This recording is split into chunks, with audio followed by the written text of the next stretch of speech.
Hello, guys and gals. Today we're going to step back in time.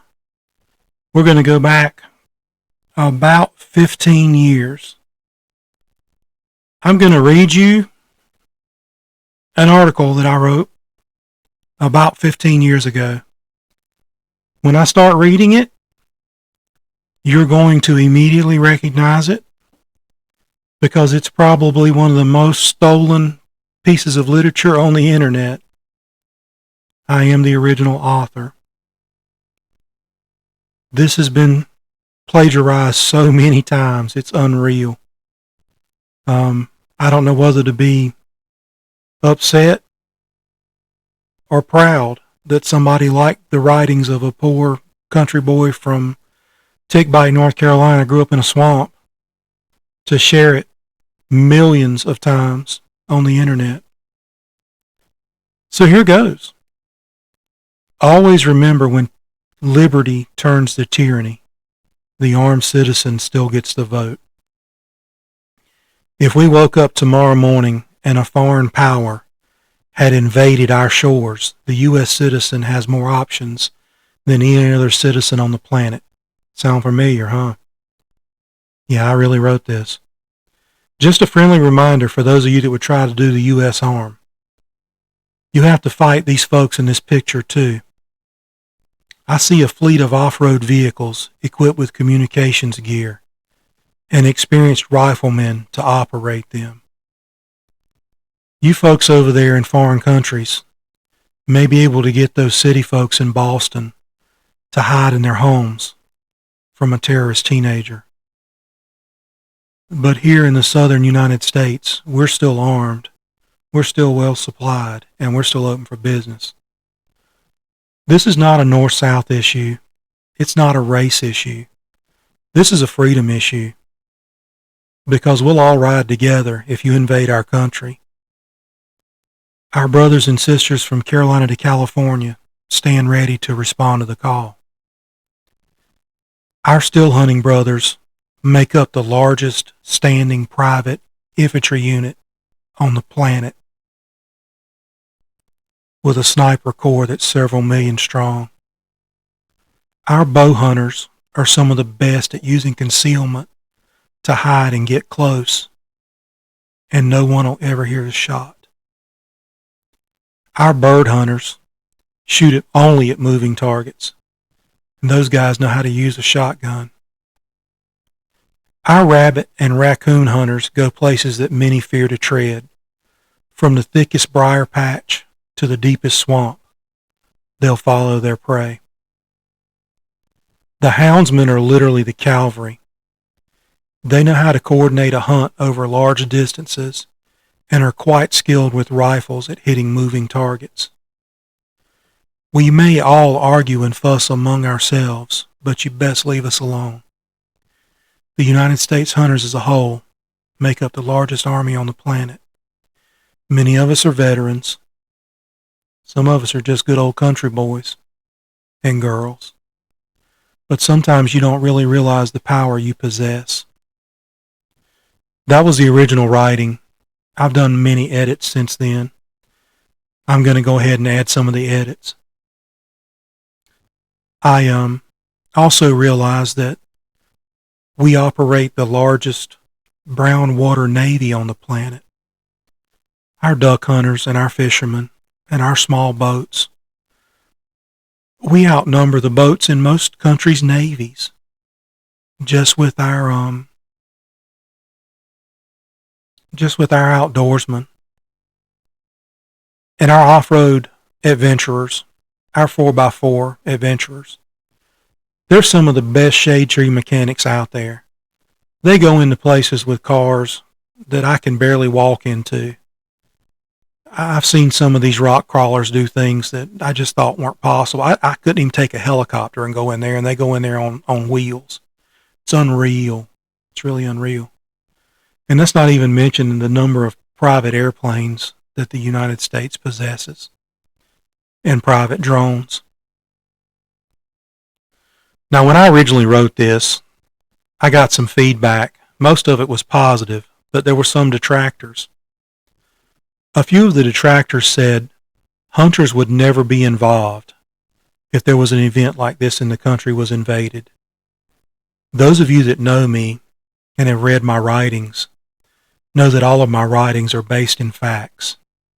So here's a little American history of civilians joining with U.S. forces in battle. These are just a few examples.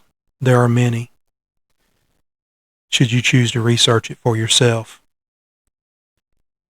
A man that's known as the Swamp Fox, Francis Marin, military veteran. He served the British Army and later in the Continental Army fighting the British.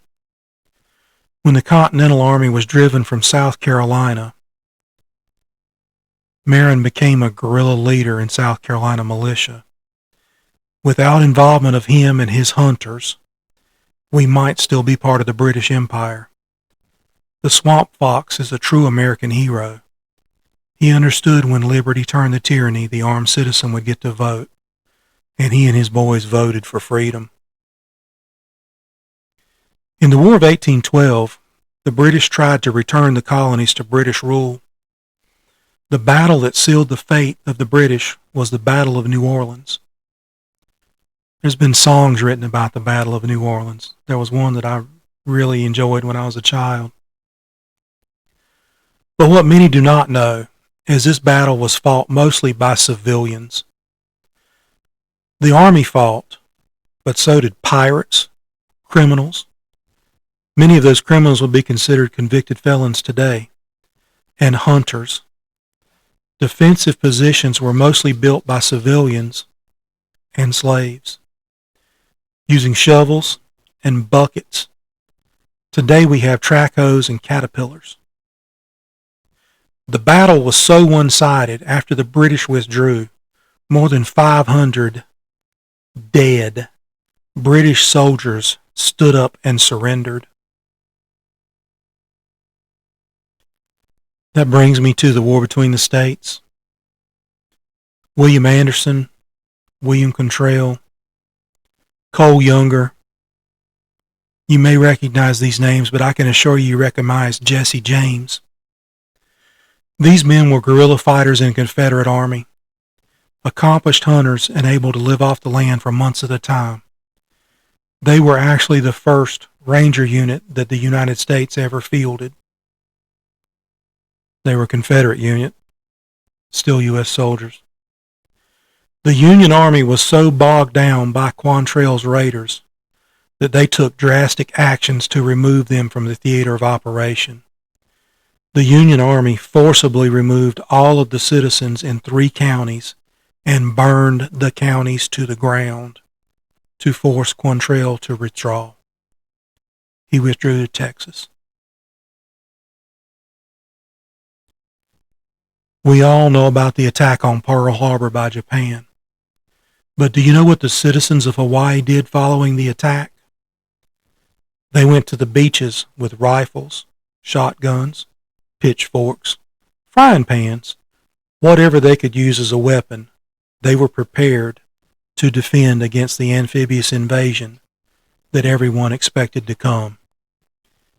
Admiral Yamamoto knew better. He knew that was a battle he could not win. He told the command that in the United States he would face a rifle behind every blade of grass. And finally, I'll present a more current example of hunters assisting government, and I actually played a small part in it myself. It was the early 1970s, and a wanted criminal had found his way into the swamps of Tick Bite where I grew up. The county sheriff, several deputies, and a highway patrolman were looking for him. The sheriff came to my house. He knew my dad personally. He and my dad went outside and talked. Dad took the truck down to the dog pen and loaded about 10 hounds. We left the house following the sheriff. Dad got his rifle too. We took the hounds to the area where the criminal was hiding, and the sheriff got on loudspeaker and told the criminal he was about to release a pack of killer police dogs that would hunt him down and kill him. The sheriff continued that if a criminal wanted to live, he would surrender. After addressing the criminal, we waited a few minutes, and then we released the foxhounds. A couple of minutes later, the dogs had jumped a fox. Can you imagine the sound of 10 hounds at night running through the swamp? The treetops were shaking. The criminal heard the dogs and walked out in the road, hands above his head, to surrender. Yeah, the sheriff bluffed him, but sometimes the best way to win a fight is to avoid the fight in the first place. The guy had already shot a highway patrolman. He was armed, in the dark, in a swamp. He would hear the deputies and everyone coming before they ever saw him. So what he did was absolute genius, in my opinion. We as a society have become so far removed from our roots, we've forgotten our own history. How far we have gone from a proud society that would stand shoulder to shoulder to support each other to what we've become today. I originally wrote this, in 2010. I rewrote it in 2016. I rewrote it again in 2018. And I rewrote it again in 2025. So it's had a bunch of edits. But I am the original author of this piece. And I know some of you recognize it because it has been shared millions of times. And that's what I'm going to ask you to do now. I want you to find that share button. I want you to click it. I want you to send this. Share it with somebody. Share it to your social media page. Share it, share it, share it. Click that share button. Take a moment, if you like it. Like the page. Subscribe to the page. And leave me a comment what you think. I appreciate you listening, and I appreciate you being there. Have a great day.